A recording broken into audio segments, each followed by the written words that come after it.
कि इस समय भारतीय डाक विभाग में रोजगार के क्या साधन, उसके क्या अवसर हैं?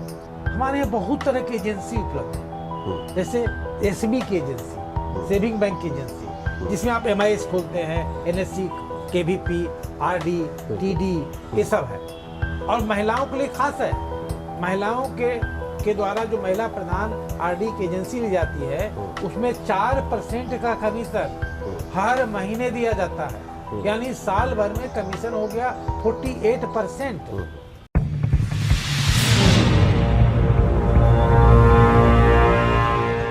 नमस्कार, आउटलुक इनिशिएटिव के इस खास कार्यक्रम खास मुलाकात में आप तमाम दर्शकों का बहुत बहुत स्वागत है और मैं हूं दिनेश आनंद। आप सभी जानते हैं कि आउटलुक ग्रुप पिछले कई सालों से अपनी कई पत्रिकाओं का सफलतापूर्वक प्रकाशन करता आ रहा है, जिनमें आउटलुक हिंदी, आउटलुक इंग्लिश जो ग्रुप की नेशनल न्यूज़ मैगजीन है, इसके अलावा outlook business, outlook money, outlook traveller, outlook splurge, और इन तमाम पत्रिकाओं को आप तमाम पाठकों का वर्षों से प्यार, सहयोग, समर्थन मिलता रहा है। इसके लिए हम आप सभी का आभार व्यक्त करते हैं। आज के खास मुलाकात के इस खास एपिसोड में एक बेहद खास मेहमान आज हमारे साथ मौजूद हैं और उनका नाम है अनिल कुमार, जो भारतीय डाक सेवा के न केवल वरिष्ठ अधिकारी हैं बल्कि पोस्ट मास्टर जनरल के पद पर पदस्थापित भी हैं। आज हम ऐसे शख्स की बात कर रहे हैं जिन्होंने बिहार पोस्टल सर्किल को इंडिया में अव्वल स्थान दिलाया, जिन्होंने अपने सेवा काल में न सिर्फ लोगों की मदद की बल्कि सरकार की दी गई जिम्मेदारियों को बखूबी निभाया भी। हम बात कर रहे हैं 1993 बैच के आईपीएस अधिकारी आदरणीय श्री अनिल कुमार जी की। आपका जन्म 1 फरवरी सन 1965 को बिहार राज्य के नवादा जिले के गांव डूमरावा के एक संभ्रांत परिवार में हुआ। आप बचपन से ही कुशाग्र तथा संवेदनशील थे, ये आपको जानने वाले बखूबी जानते और समझते हैं। आप उस खुशकिस्मत विभूति की संतान हैं जिन्होंने स्वतंत्रता के महायज्ञ में अपना योगदान दिया। साथ ही साथ खादी आंदोलन, भूदान आंदोलन में इनकी भूमिका प्रशंसनीय रही है। सामाजिक कार्यों की प्रेरणा आपको इनसे ही मिली है। हम नमन करते हैं आपके पिता आदरणीय श्री स्वर्गीय धनेश्वर प्रसाद जी को। आपकी प्रारंभिक शिक्षा R Mitra school Deoghar, BK Sahu inter college Warisaliganj, TNB college Bhagalpur से होते हुए आपकी उच्चतर शिक्षा भारत के जाने माने संस्थानों से हुई, जिनमें प्रवेश मात्र ही अपने आप में गर्व का विषय है। हम बात कर रहे हैं आईआईटी रुड़की और एनआईटी त्रिची की, जहां से आपने अपनी उच्च शिक्षा हासिल की। आपने Coal India, border road organisation, PWD Bihar, CISF सहित कई विदेशी कंपनी में भी अपनी उत्कृष्ट सेवाएं दी हैं। 1993 में डाक विभाग को अपना कार्यक्षेत्र चुनने से लेकर आज तक की आपकी उपलब्धियां डाक विभाग के इतिहास में स्वर्ण अक्षरों में अंकित हैं और ये सिलसिला आज भी जारी है। नित नई उपलब्धियों को जोड़ना कोई आसान बात नहीं, लेकिन जिस आसानी से आप ये कर पाते हैं सभी के लिए एक अध्ययन का विषय है। आपने डाक विभाग के कई सम्मानित पदों पर अपनी सेवाएं दी हैं, जिससे मध्य प्रदेश, बिहार, झारखंड तथा बंगाल राज्यों के लोग लाभान्वित हुए हैं। Man of the year 2001, Bihar state Magadh Ratna award 2015, icon of Bihar 2020, करुणा मैथिली। आपकी उपलब्धियों की फहरिस्त काफी लंबी है, इसे एक छोटे से समय अंतराल में गिना पाना संभव नहीं। अनिल जी, आपका हमारे इस कार्यक्रम में बहुत बहुत स्वागत जी, बहुत है। धन्यवाद। नमस्कार। अनिल जी, आज का जो ये डिजिटल युग है, इसमें पत्र लिखने की जो क्षमता है वो ना के बराबर हो गई है लोगों की, और ज़्यादातर अगर आप देखें लोगों को तो पत्र लिखने का काम वो आजकल मेल पे कर लेते हैं या व्हाट्सएप के ज़रिए कर लेते हैं या वो एसएमएस के ज़रिए कर लेते हैं। आप भारतीय डाक सेवा के वरिष्ठ अधिकारी हैं, आप इसको किस नज़र से देखते हैं? सबसे पहले तो हम लोग ये समझ लें कि जब पत्र लिखते हैं हम लोग, तो पत्र का लिखना, पत्र का भेजना, पत्र का पाना, पत्र का पढ़ना सिर्फ संदेश का संप्रेषण नहीं है। इससे ज़्यादा ये भावनाओं का संप्रेषण है। बिल्कुल। जब हम पत्र लिखते हैं तो जिनको पत्र लिखते हैं उनसे बाद में मिलते हैं, उससे पहले अपने आप से मिलते हैं। एक तरह से मनोयोग है, ये मनन है। आप जब आप पूरी तन्मयता से किन्हीं को पूरा मन से एक पत्र लिखते हैं, जब वो पत्र जाता है तो उस पत्र के साथ कुछ न कुछ आप ही साथ में जाते हैं। आपके आंसू, आपका पसीना, आपके विचार, आपकी भावना। कई बार उसमें हम लोग फूल डाल देते हैं, कई बार उसमें प्रसाद डाल देते हैं, कई बार उसमें परफ्यूम डालते हैं। बिल्कुल। तो एक पत्र जब जाता है तो एक पूरा पैकेज जाता है। बिल्कुल। और आदमी उसके इसीलिए बार बार पढ़ता है। और हर बार जब पढ़ता है तो मन विचार में एक नई बहार आती है, एक नया मौसम बदल जाता है। लगता है कि उस व्यक्ति से फिर से आमना सामना हो रहा है, जैसे कल ही मिले हों, फिर से मिल रहे हों। इसके साथ साथ ही पत्र जो है किसी व्यक्ति के व्यक्तित्व को भी दर्शाता है, उसके हस्ताक्षर को दर्शाता है, उस समय के इतिहास से को, उस समय की आर्थिक स्थिति को, उस समय की राजनीतिक स्थिति को, उस समय की सामाजिक स्थिति को बताता है। इसलिए पत्र जो है इतिहास गढ़ने में बहुत ही महत्वपूर्ण भूमिका अदा करता है। बिल्कुल। अनिल जी, आप भारतीय डाक सेवा के वरिष्ठ अधिकारी हैं और पोस्ट मास्टर जनरल के पद पर इस वक्त आप हैं। तो डाक विभाग में जो आए दिन परिवर्तन हो रहे हैं, तो आप डाक विभाग के वरिष्ठ अधिकारी होने के नाते आप इस बदलाव को किस नज़र से देखते हैं और क्या नया बदलाव आया है? हमारे दर्शक इसके बारे में आपसे जानना चाहेंगे। आपने बहुत ही जेन्युइन और बहुत ही अच्छा प्रश्न किया। जी। कल का डाकघर आज नहीं है वो। आज के डाकघर को आप कल से आप नहीं जोड़ सकते हैं। कल से अगर जोड़ सकते हैं तो इसके विश्वास को जोड़ सकते हैं, इसके गुडविल को जोड़ सकते हैं, लोगों में इसकी पहुंच और पहचान को जोड़ सकते हैं। बिल्कुल। लेकिन जो परिवर्तन आया है, ऐसा परिवर्तन समाज के और देश के शायद ही किसी दूसरे अंग प्रत्यंग में आया हो, जितना डाकघर में आया है, जितना डाकिया में आया है। पहले डाकिया जब जाता था तो सिर्फ एक पत्र लेकर जाता था। कहते थे कि डाकिया आया चिट्ठी लाया। आज डाकिया आया पैसा लाया, डाकिया आया बैंक लाया, डाकिया आया इंश्योरेंस लाया, डाकिया आया आधार लाया, आज डाकिया आया जीवन प्रमाण लाया। डाकिया एक चलता फिरता डिजिटल सर्विस मॉल हो गया। बिल्कुल सही। और डाकघर सर्विस सेक्टर का, सर्विस सॉल्यूशंस का एक सुपरमार्केट हो गया है। आज रात में अगर अपने लिए 10 काम का लिस्ट बनाएं तो आप पाएंगे कि 6, 7, 8 काम एक डाकघर में एक छत के नीचे हो जा सकता है। बिल्कुल सही।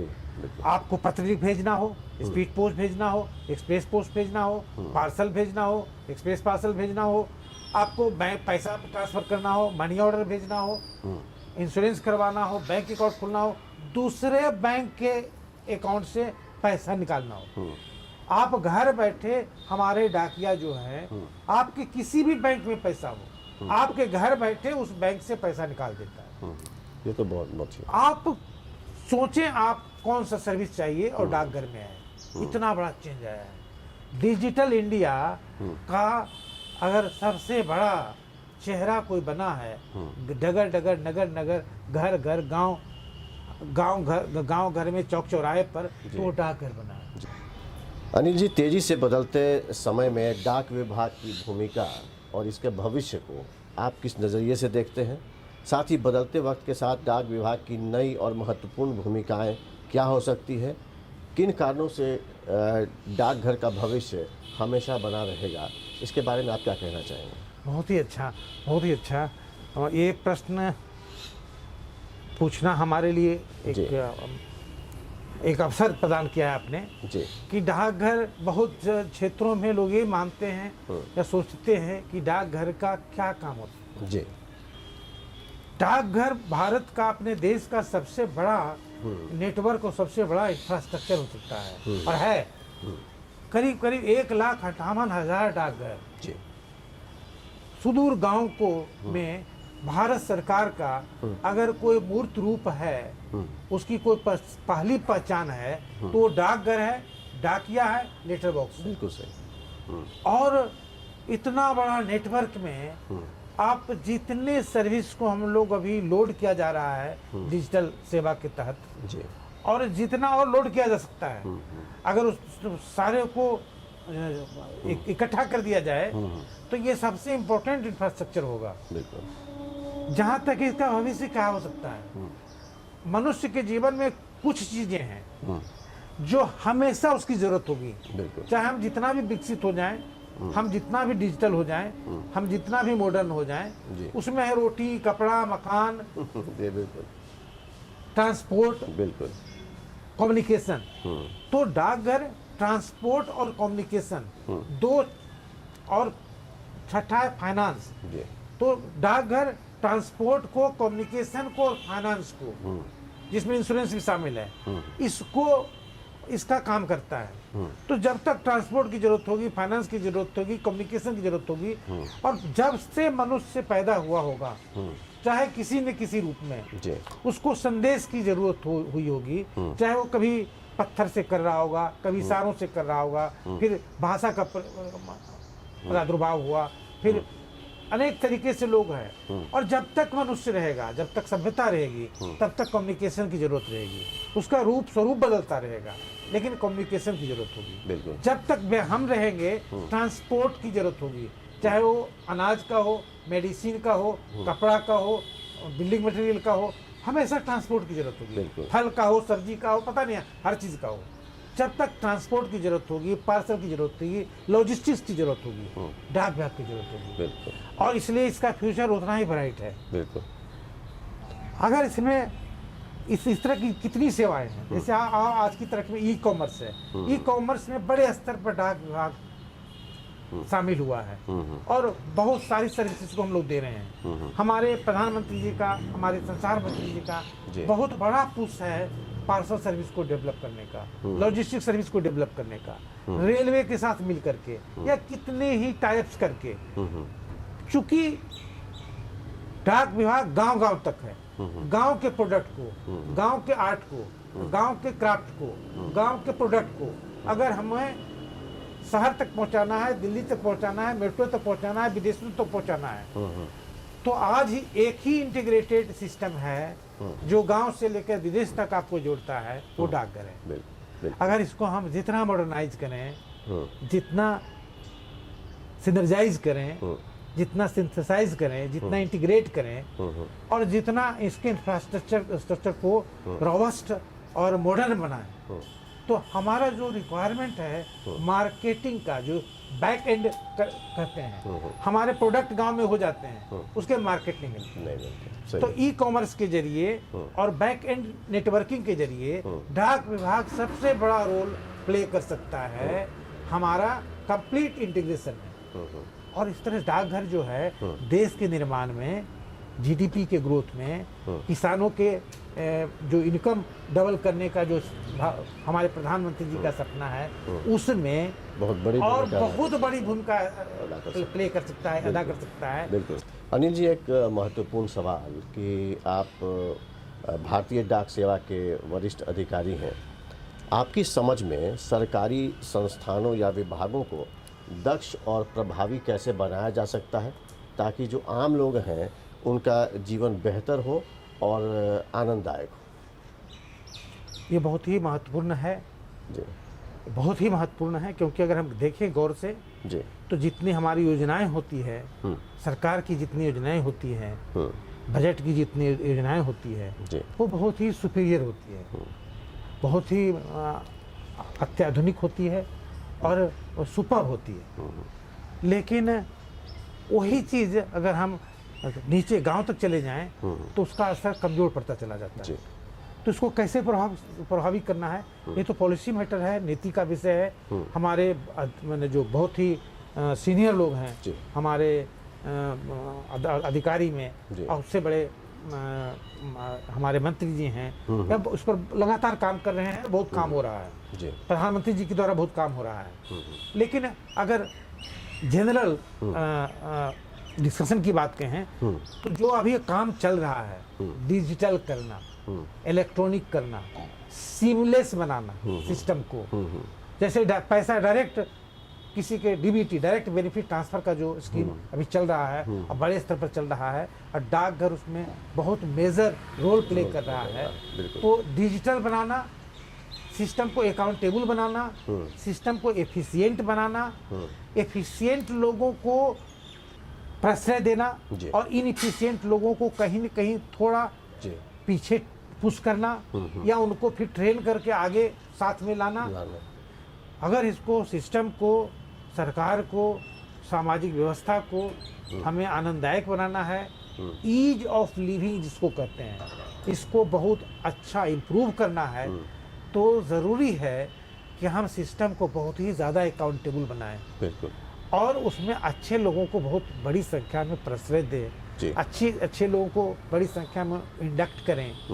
और जो हम जब किसी भी जॉब में जाते हैं, जॉब तो एक जरूर है, लेकिन साथ में एक सेवा का भाव भी होना चाहिए।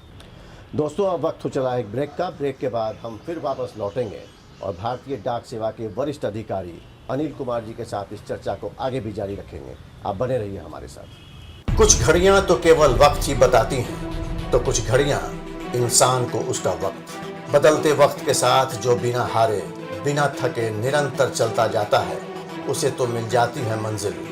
और मंजिलों पर पहुंचने वाले चंद खास शख्सियतों से अब हम करवाएंगे आपकी मुलाकात, खास मुलाकात। अब आउटलुक डिजिटल के मंच पर वरिष्ठ पत्रकार दिनेश आनंद के साथ।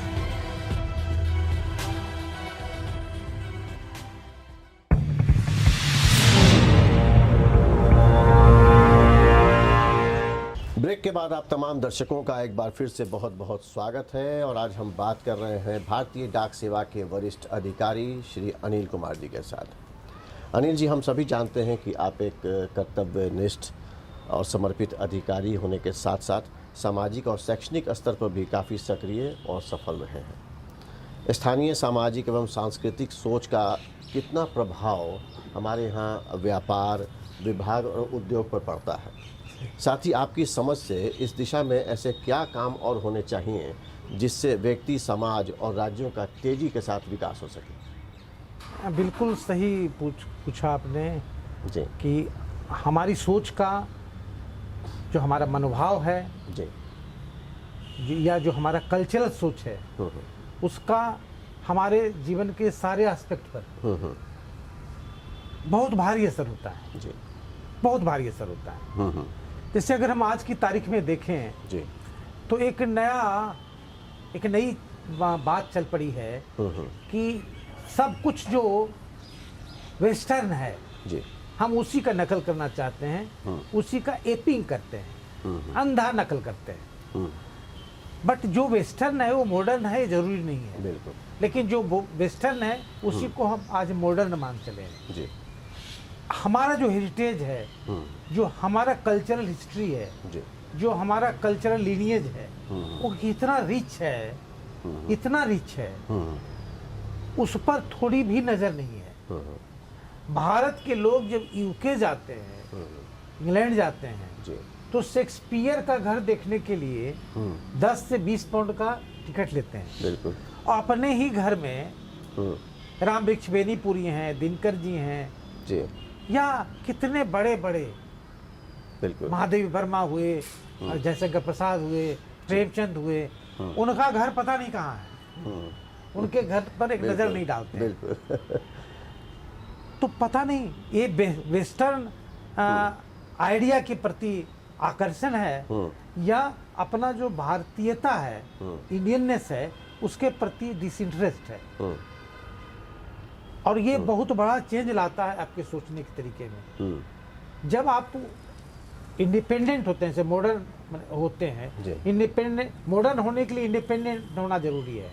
जब हम फ्रीडम स्ट्रगल हुआ, गांधी जी और पता नहीं भगत सिंह और सुभाष चंद्र बोस जी और कितने लोगों ने कितना बलिदान दिया और स्वतंत्रता पाई।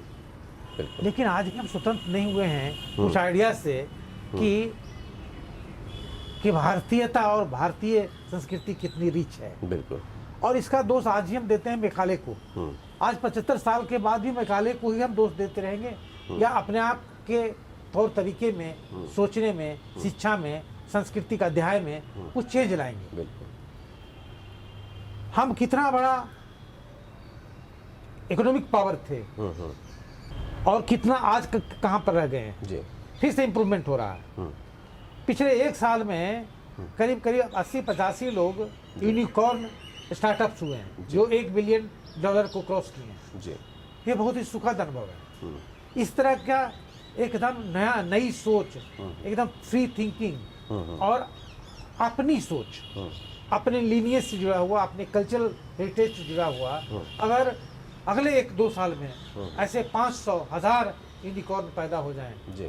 तो आप समझ सकते हैं कि हर शहर में, हर राज्य में 5, 10, 20 अगर इस तरह के इतने बड़े बड़े बिजनेसमैन हो जाएं, वो भी 35 साल से कम उम्र के जी। स्टार्टअप खड़े हो जाएं, तो किस चीज़ पर असर नहीं होगा। चाहे आपके कल्चर पर असर होगा, आपके क्वालिटी ऑफ लाइफ पर असर होगा, आपके कैसे क्या पढ़ना है, कैसे पढ़ना है, उस पर असर होगा। वो कोई चीज़ नहीं रह जाएगा जिस पर असर नहीं होगा। बिल्कुल सही। क्योंकि जैसे ही आप सोच में चेंज लाते हैं, हाँ, हाँ। सब कुछ बदल जाता है।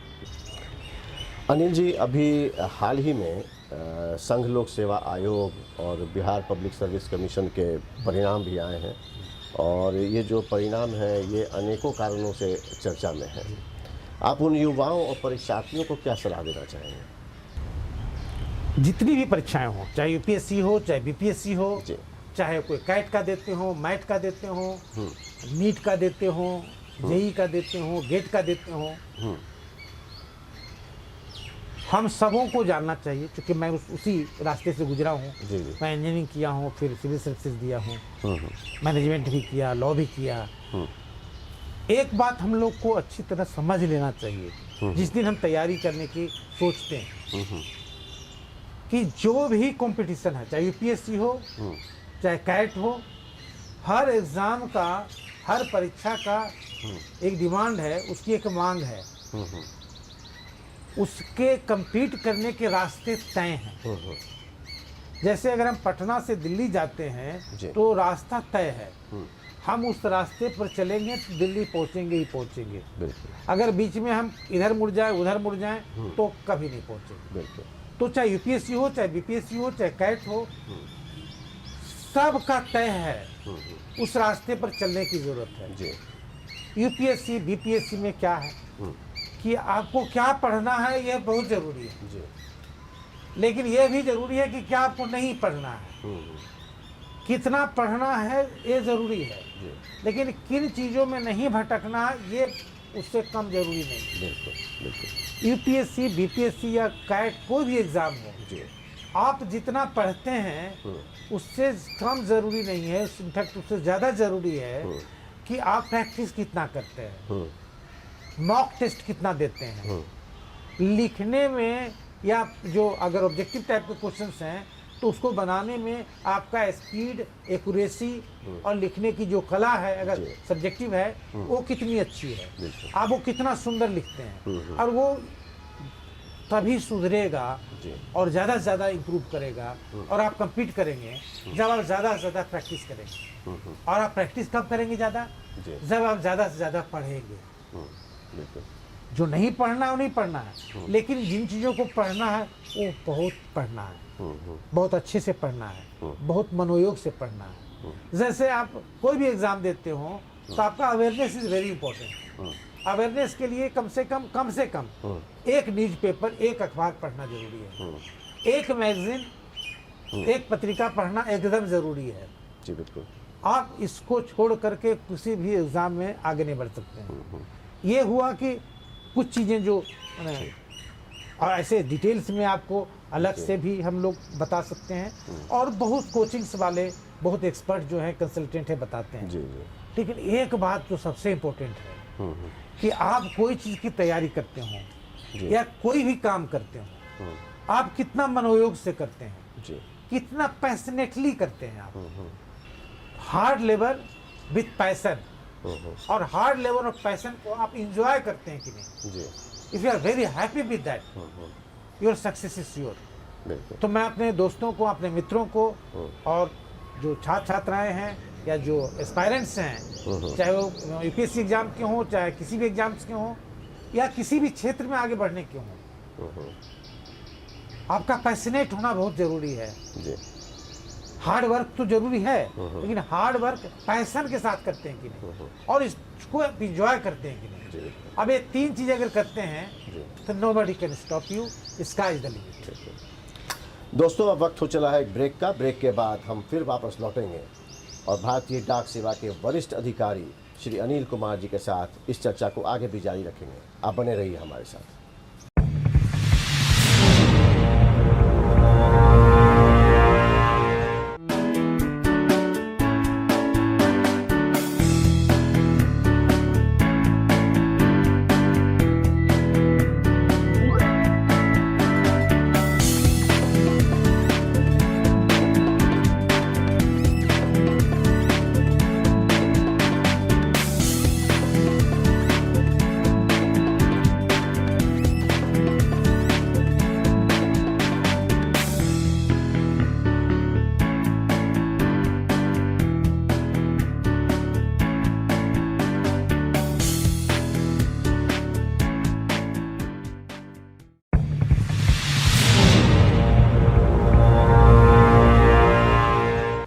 ब्रेक के बाद आप तमाम दर्शकों का एक बार फिर से बहुत बहुत स्वागत है और आज हमारे साथ मौजूद है भारतीय डाक सेवा के वरिष्ठ अधिकारी श्री अनिल कुमार जी। अनिल जी, एक महत्वपूर्ण सवाल है आपसे कि कौन से ऐसे सेक्टर हैं जहां हमारे देश के युवा सफलता हासिल कर सकते हैं और आगे आने वाले वक्त में ऐसे और कौन से सेक्टर होंगे जिन पर हमारे देश के युवाओं को विशेष ध्यान देने की ज़रूरत है?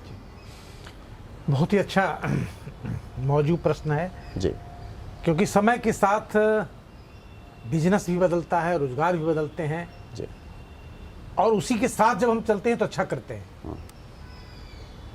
खास करके हमारे क्षेत्र में यह कमी रहती है कि हम लोग हमेशा लेट किसी नए बिजनेस को या किसी नए प्रोफेशन को एक्वायर करते हैं, अख्तियार करते हैं। अभी जिसकी सुगबुगाहट पहले से थी, कोरोना ने उसको बहुत हाईलाइट किया, बहुत एम्फेसाइज किया।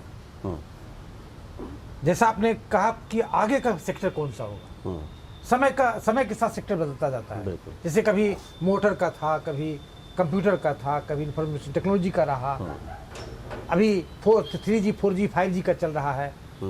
अभी जो नई सुगबुगाहट थी और जिसको कोरोना में इसको बल मिला वो है हेल्थ, न्यूट्रिशन एंड वेलनेस, जिसमें कि ऑर्गेनिक फूड भी शामिल होगा, हॉर्टिकल्चर होगा, फ्लोरिकल्चर होगा, एग्रीकल्चर शामिल होगा, केटू मिल्क डेयरी जिसमें कि देसी गाय का पालन करना और उससे अच्छे नस्ल की गाय से अच्छा दूध लेना, उसके गोबर का इस्तेमाल करना, उसके गौमूत्र का इस्तेमाल करना, अमृत कृषि जो कम से कम फर्टिलाइजर दे करके, कम से कम इंसेक्टिसाइड और पेस्टिसाइड यूज करके जो खेती कर पाएंगे। उसी तरह जिम का बहुत यूज होगा। Wellness, how to create happiness. हमारा गुड हेल्थ में फिजिकल के अलावे मेंटल और सोशल और स्पिरिचुअल हेल्थ भी शामिल है। बिल्कुल सही। तो जिम का प्रयोग होगा बहुत ज़्यादा। हैप्पीनेस क्रिएशन का, जैसे कॉमेडी का, लाफ्टर क्लब्स का, या इस तरह के अनेक स्वरूप में आएंगे। और स्पिरिचुअल अपग्रेडेशन या अपडेशन कहें, अच्छे हेल्थ का वो भी प्रमुख अंग है। तो हेल्थ, वेलनेस एंड न्यूट्रिशन एक बहुत बड़ा सेक्टर होगा आने वाले दशक में, या 2 दशक तक चले, कम से कम चलेगा, जिसमें नए स्टार्टअप, किसी के नए तरीके, न्यूट्रिशन के नए तरीके, supplement food, good living style, good original living style, और ये जो फूड हम लोग जो स्टोर्ड फूड से फ्रेश फूड पर, फ्रेश वेजिटेबल्स पर, इस तरह के भाव और आंदोलन चलने शुरू हो गए हैं और इसको आगे बढ़ेंगे। दूसरा, डिजिटल एरिया बहुत आगे बढ़ा है और आगे बढ़ेगा। जैसे डिस्टेंट एजुकेशन हम लोग सुनते थे, अब ऑनलाइन एजुकेशन नॉर्म्स हो गया है। वीडियो कॉन्फ्रेंसिंग, डिस्टेंट कॉन्फ्रेंसिंग, तो ये जो टेक्नोलॉजी है, इसका जो इंफ्रास्ट्रक्चर है, इसके जो इक्विपमेंट्स हैं, इसके जो बेहतर से बेहतर तरीके होंगे, जो कि ज़्यादा से ज़्यादा इफेक्टिव होगा, यह एक नया सेक्टर है जो कि बहुत ज़्यादा काम करेगा। टेलीमेडिसिन, दूर से ही इलाज करने की प्रक्रिया जो है, ये बहुत ज़्यादा शुरू हो गया प्रचलन। मेडिकल काउंसिल ने इसको मान्यता भी दे दिया है। इस तरह की चीज़ें बहुत आगे बढ़ेगी। बिल्कुल। जैसा कि अभी आप अनिल जी, आपसे हमारी बात हो रही है, आपने अभी रोजगार पर फोकस किया है, तो हमारा एक सवाल है जो आपके डाक विभाग से संबंधित है जी। वो ये कि इस समय भारतीय डाक विभाग में रोजगार के क्या साधन, उसके क्या अवसर हैं, और डाक विभाग की बेहतरीन और लोकप्रिय योजनाओं के विषय में हमारे दर्शक आपसे जानना चाहते हैं। साथ ही डाक विभाग कई जो नए क्षेत्र हैं उसमें कैसे अच्छा कर सकता है। बहुत ही अच्छा। इसके 3 पार्ट हैं, 3 प्रश्न के 3 पार्ट हुए। एक ये हुए रोजगार के अवसर क्या है डाकघर में, दूसरा कि हमारी लोकप्रिय योजनाएं क्या है, और फ्यूचर का वेंचर्स मेरा क्या हो सकता है। बिल्कुल। डाकघर फ्यूचर में और क्या क्या कर सकता है। सबसे पहले रोजगार का एक बहुत ही बड़ा अवसर, बहुत ही सुनहरा अवसर डाकघर से में हमेशा रहता है। एक तो आप postal assistant, postman, MTS, GDS, जिसको क्लर्क कहें, पोस्टमैन कहें, एमटीएस कहें, और ग्रामीण डाक सेवक जो ग्रामीण डाकघरों से जुड़े हुए हैं, उनकी बहाली हर साल निकलती है। और उनके जो प्रोसेस उसके द्वारा होता है डायरेक्ट बहाली। हमारे यहाँ स्पोर्ट्स पर्सन के लिए अलग से बहाली होती है। जो भी हमारे अच्छे स्पोर्ट्स पर्सन है वो अप्लाई कर सकते हैं हमारे यहाँ, उनकी अलग से बहाली होती है। ये बहाली के अलावे हमारे यहाँ जो अवसर हैं वो इससे बड़े हैं और ज़्यादा अट्रैक्टिव हैं, ज़्यादा लिक्रेटिव हैं, ज़्यादा फायदेमंद हैं, ज़्यादा पैसा देने वाला है।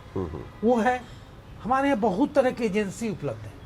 जैसे एसबी की एजेंसी, सेविंग बैंक की एजेंसी, जिसमें आप एमआईएस खोलते हैं, एनएससी, केवीपी, आरडी, टीडी, ये सब है।